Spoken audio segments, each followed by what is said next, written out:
আসসালামু আলাইকুম চাচি, কেমন আছেন? ভালো আছো? তো ও অসুস্থ তো আমারে কেন ডাকছেন চাচি? ওই যে না ঘরের জন্য ডাকছো।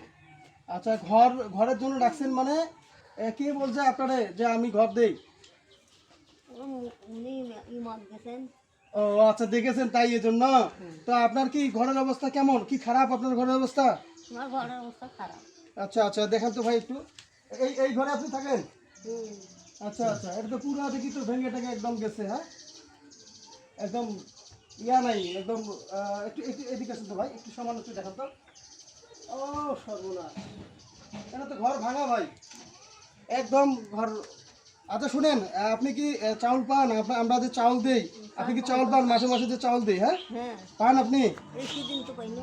আচ্ছা আচ্ছা, চাউল যেহেতু পেয়েছেন, ইনশাআল্লাহ আপনার একটা ঘরেরও ব্যবস্থা হবে ইনশাআল্লাহ। তো দোয়া করবেন আমাদের জন্য, হ্যাঁ হ্যাঁ ইনশাআল্লাহ ইনশাআল্লাহ। আমি আসি, দেখবো ইনশাআল্লাহ, হ্যাঁ ওকে।